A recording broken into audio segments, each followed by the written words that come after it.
Hi folks, I've got a product review for you. We are looking at the Harley Benton HBW-35 bass guitar amplifier. Well, it's not just a bass amplifier, it is a bass combo. And one of the things I quite like about this is the fact that you can set it as a wedge, so you can use it as a monitor, or you can set it in a more conventional style. Either way, it's pretty stable. Okay, it might not look very stable, but the centre of gravity is such that whichever orientation you have it in, it's not likely to fall over. It is a reasonable weight, but not too bad. You'll easily carry this with one hand. It's got a 10-inch speaker. It's not the biggest size in the world, but you really don't want to go any smaller than that if you're using an amp as a bass amp. And you've got two bass reflex ports down here as well, which is quite good because there's a fair bit of space at the back, so obviously you're going to get some of the sound bouncing back out of the cabinet out through these ports here, and that does add to the sound, which I will demonstrate, but I reckon sounds pretty good. Now, Harley Benton is a brand name of a company called Thomann, which is a music cyber store based in Germany. So this is their own make. It's actually an OEM brand, so they don't make these themselves. I think they ship them in from China, and you can find the Chinese website with these on and then stick their name on them. So it's not the most expensive amplifier in the world. In fact, it's probably at the bottom end of what you would expect to pay. This retails for around about £70, I think, which actually is a very good price for what you get. You can listen to some sound samples on the Thomann website, which is what I did to pick this one, and I think the sound of this is excellent for the price, almost indistinguishable between something that will cost you about £150. So that makes it a pretty good purchase in my opinion. In terms of the front panel, apologies for the light reflecting, you've got your standard 1/4-inch jack input, just one input on this amp. You've then got your gain. You've got two buttons here, a bright button which boosts the top frequencies, and a boost button which boosts the low frequencies. Your 3-band graphic equalizer, low frequencies, mid frequencies and high frequencies. A red light which comes on when the limiter in this, the built-in limiter, is activated. You've got a master volume, you've got an aux in, very useful, so if you want to plug in an MP3 player or a CD player, you can do that, or a drum machine, if you want to get some rhythms going to play along, you can do that. You've got a line out, if you want to go out to a DI box. It's unbalanced as far as I can tell, at least the manual doesn't mention it's balanced, so I assume it's unbalanced. And a headphone channel as well, both 1/4-inch jacks.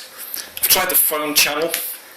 Really, it's one of the weaknesses of this particular product. It's not particularly loud, and I think if you were going to use the phones, you'd probably need to use a headphone preamp, to be honest.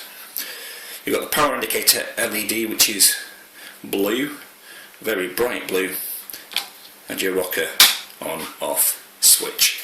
There's no connectivity on the back. You've just got your AC power input, you've got a vent, and you've got the serial number sticker and the standard caution, don't open up, no user serviceable parts inside. Well, I tend to ignore those anyway. If you're handy with soldering, then actually you probably can service something like this. Build quality is not bad, going for the price. These aren't exactly, this one isn't quite level, slightly proud compared to this one, which seems to be screwed down a bit further, but it's not bad. There's no sharp edges, it feels solid.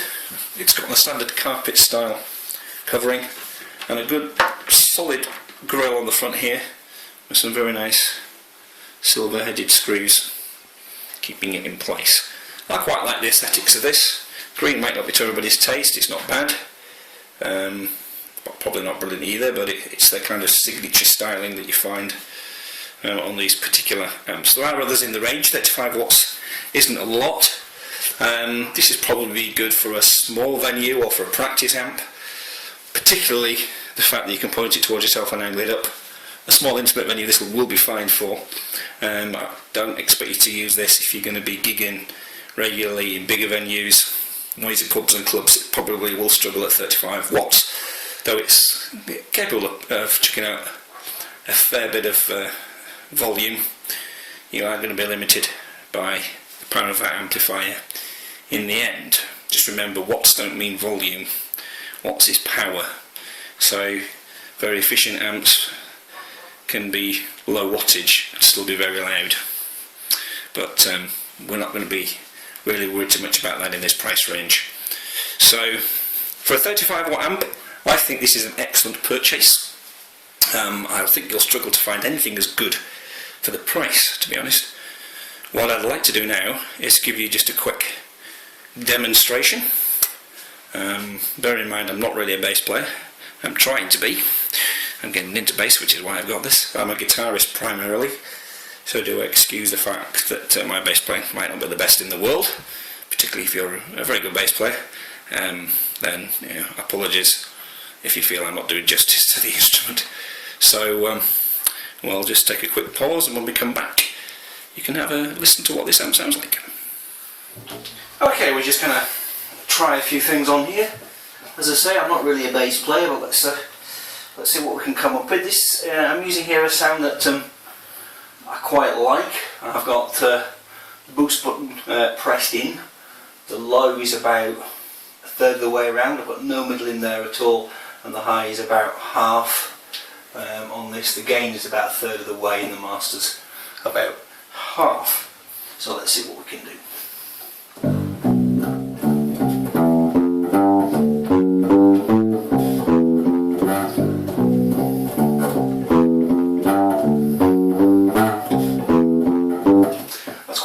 Punchy sound, and that's the sort of sound that I quite like. I mean, obviously if I turn the bass up, you can go for something bassier, and if I play a bit further up the further towards the neck of the bass,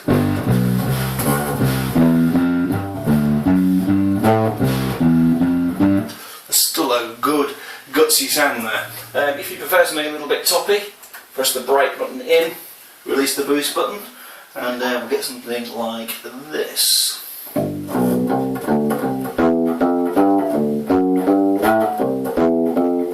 So you can see already, just with a few little tweaks, there's a good range of sounds there.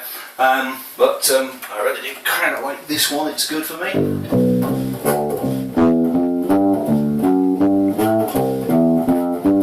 So it depends what type of style you're going to play. I guess really it should work for pretty much anything that's there. There's a good range of sounds on there. It's nice and punchy. And you know, I think it'd do really well, as I said, in a small setting or as a practice amp.